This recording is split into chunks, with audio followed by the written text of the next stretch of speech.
எமது கடலையும் கடற்றொழிலாளர்களையும் காப்பாற்ற வேண்டும். ஜனாதிபதியிடம் கோரிக்கை.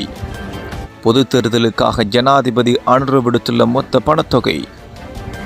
வருமான வரி செலுத்தாதோருக்கு விடுக்கப்பட்ட அறிவிப்பு.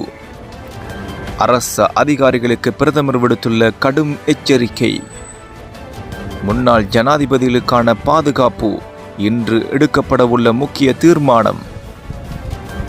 ஜனாதிபதி அனுரகுமார திசாநாயக்க இளைஞர் ஊழல்களில் ஈடுபடுவோருக்கு எதிராக நடவடிக்கை எடுப்பது போல எமது கடற்றொழிலாளர்களையும் கடலையும் காப்பாற்ற வேண்டும் என வடக்கு மாகாண கூட்டுறவு சமாசங்களின் உபதலைவர் வி அருள்நாதன் தெரிவித்துள்ளார். முல்லைத்தீவு ஊடாக அமையத்தில் இன்று 30/9/2024 காலை இடம்பெற்ற ஊடக சந்திப்பிலேயே அவர் இவ்வாறு குறிப்பிட்டுள்ளார். இது தொடர்பில் அவர் மேலும் கூறுகையில், தற்பொழுது கடற்றொழில் அமைச்சராக ஜனாதிபதி இருப்பதால் நாம் சில கோரிக்கைகளை முன்வைக்கின்றோம். இந்திய இழுவை படகுகள் மட்டுமல்லாது சட்டவிரோத கடற்றொழில் நடவடிக்கைகள் அங்கீகரிக்கப்படாத தொழில்கள் எமது கடற்பகுதிகளில் செய்கிறார்கள். இரவு பகுதிகளில் சுருக்குவலை, டைனமைட் ஆகியவை பயன்படுத்தப்படுகின்றன. இதுபோன்ற பிரச்சினைகளை தீர்ப்பதற்கான நடவடிக்கைகள் எடுக்கப்படவில்லை. ஆகவே ஜனாதிபதி இளைஞர் ஊழல்களில் ஈடுபடுவோருக்கு எதிராக நடவடிக்கை எடுக்கின்றார். அதேபோன்று எமது கடற்றொழிலாளர்களையும் கடலையும் காப்பாற்ற வேண்டும். அத்துடன் சட்டவிரோத தொழிலை நிறுத்தி சட்டத்திற்குட்பட்ட தொழிலை செய்ய நடவடிக்கை எடுக்க வேண்டும் என தெரிவித்துள்ளார்.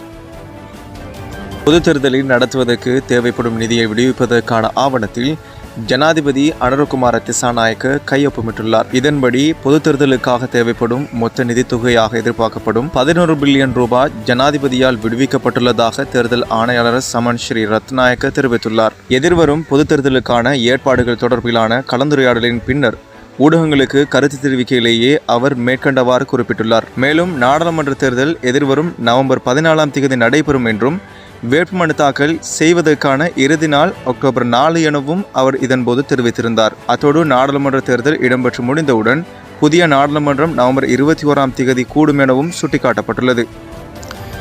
2023-2024 மதிப்பீட்டு ஆண்டிற்கான வருமான வரியை செலுத்தி முடிப்பதற்கான வழங்கப்பட்ட கால அவகாசம் இன்றுடன் முடிவடைவதாக உள்நாட்டு இறைவரி திணைக்களம் தெரிவித்துள்ளது. கடந்த வெள்ளிக்கிழமை முதல் இன்று வரை அனைத்து வருமான வரிகளையும் செலுத்தி முடிக்க திணைக்களம் அவகாசம் வழங்கியிருந்தது. இந்நிலையில் உத்தரவை மீறும் நபர்களுக்கு எதிராக சட்ட நடவடிக்கை எடுக்கப்படும் எனவும் திணைக்களம் அறிவித்தது. வரி செலுத்த தவறினால் சட்டப்படி வருமான வரி செலுத்தாமல் அல்லது தாமதமாக செலுத்தியதற்காக அபராத வட்டி விதிக்கப்படும் என்றும் திணைக்களம் தெரிவித்தது. எனினும் நிலுவையில் உள்ள வரிகள் இருப்பின் அவற்றை அடுத்த மாதம் 30 அல்லது அதற்கு முன்னர் செலுத்துமாறு உள்நாட்டு இறைவரி திணைக்களம் அறிவித்துள்ளது. மேலும் 1944 என்ற தொலைபேசி இலக்கத்தினூடாக இது தொடர்பான மேலதிக தகவலை பெற்றுக்கொள்ள சந்தர்ப்பம் வழங்கப்பட்டுள்ளதாக திணைக்களம் குறிப்பிட்டுள்ளது.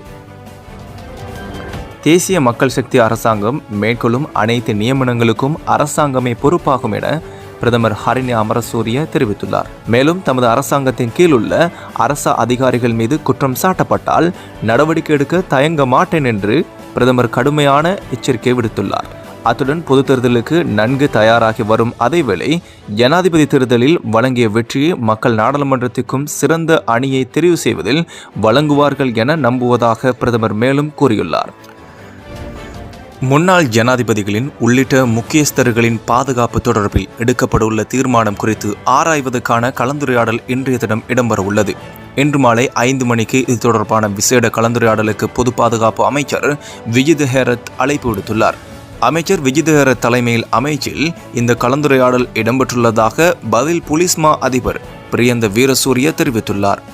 நேற்று ஊடகங்களுக்கு கருத்து தெரிவித்த பதில் போலீஸ் மா அதிபர் பிரியந்த வீரசூரிய போலீஸ் உத்தியோகத்தர்களுக்கு வெற்றிடம் நிலவுவதாக குறிப்பிட்டிருந்தார். வெற்றிடத்துக்கு விடையளிக்கும் வகையில் இதுவரையில் ஏனைய கடமைகளில் ஈடுபடுத்தப்பட்ட உத்தியோகத்தர்களை முறையான முறையில் அரசு சேவையில் ஈடுபடுத்தி குற்றச்செயல்களை தடுக்க நடவடிக்கை எடுக்கப்படும் எனவும் அவர் சுட்டிக்காட்டியிருந்தார்.